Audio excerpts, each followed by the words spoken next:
बिरसा मुंडा एक आदिवासी नेता और लोकनायक थे। ये मुंडा जाति से संबंधित थे।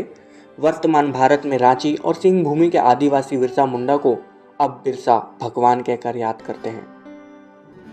मुंडा आदिवासियों को अंग्रेजों के दमन के विरुद्ध खड़ा करके बिरसा मुंडा ने यहाँ सम्मान अर्जित किया था।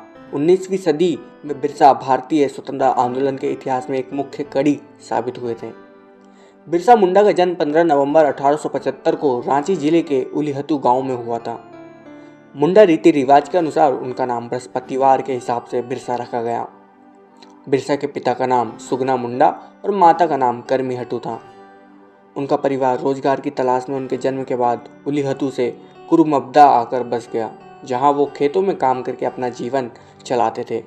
उसके बाद फिर काम की तलाश में उनका परिवार बम्बा चला गया। गरीबी के दौर में बिरसा मुंडा को उसके मामा के गांव अयुभातु भेज दिया गया। अयुभातु में बिरसा 2 साल तक रहे और वहां के स्कूल में पढ़ने गए।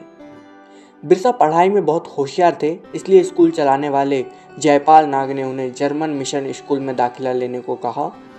अब उस समय क्रिश्चियन स्कूल में प्रवेश लेने के लिए ईसाई धर्म अपनाना जरूरी था, तो बिरसा ने धर्म परिवर्तन करके अपना नाम बिरसा डेविड रख दिया, जो बाद में बिरसा दाऊद हो गया। इसके बाद बिरसा के जीवन में एक नया मोड़ आया। उनका स्वामी आनंद पांडे से संपर्क हो गया और उन्हें हिंदू धर्म तथा महाभारत के पात्रों का परिचय मिला। यह कहा जाता है कि 1895 में कुछ ऐसी अलौकिक घटनाएं घटी जिनके कारण लोग बिरसा को भगवान का अवतार मानने लगे। लोगों में यह विश्वास मजबूत हो गया कि बिरसा के स्पर्शमात्र से ही रोग दूर हो जाते हैं। जनमानस का बिरसा में अधिक विश्वास हो गया था। इससे बिरसा को अपने प्रभाव में बढ़ोतरी करने में मदद मिली।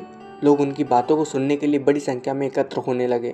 बिरसा ने पुराने अंधविश्वासों का खंडन किया, लोगों को हिंसा और मादक पदार्थों से दूर रहने की सलाह दी। उनकी बातों का प्रभाव यह पड़ा कि ईसाई धर्म स्वीकार करने वालों की संख्या तेजी से घटने लगी और जो भी मुंडा ईसाई बन गए थे वे फिर से अपने पुराने धर्म में लौटने लगे। 1 अक्टूबर 1894 को नौजवान नेता के रूप में सभी मुंडाओं को एकत्र कर उन्होंने अंग्रेजों से लगान के लिए आंदोलन चलाया। 1895 में उन्हें गिरफ्तार कर लिया गया और हजारीबाग केंद्रीय कारागार में 2 साल के कारावास की सजा दी गई।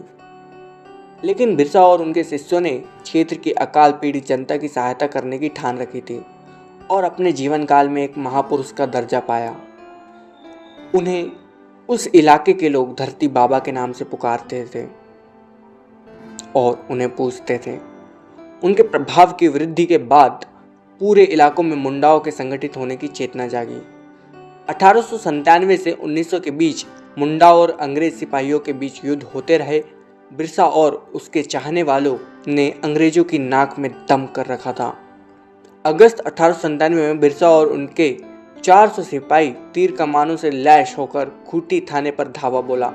1898 में तांगा नदी के किनारे मुंडाओं की भिड़ंत अंग्रेज सेनाओं से हुई, जिसमें पहले तो अंग्रेजी सेना हार गई, लेकिन बाद में इसके बदले उस इलाके के बहुत आदिवासी नेताओं की गिरफ्तारियां हुई।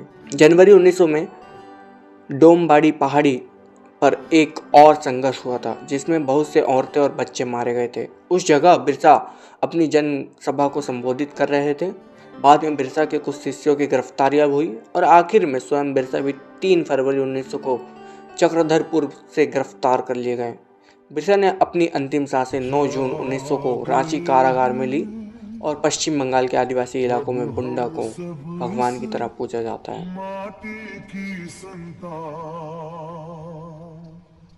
रोक सको तो रोक लो हम वीरों का उलगुलाम।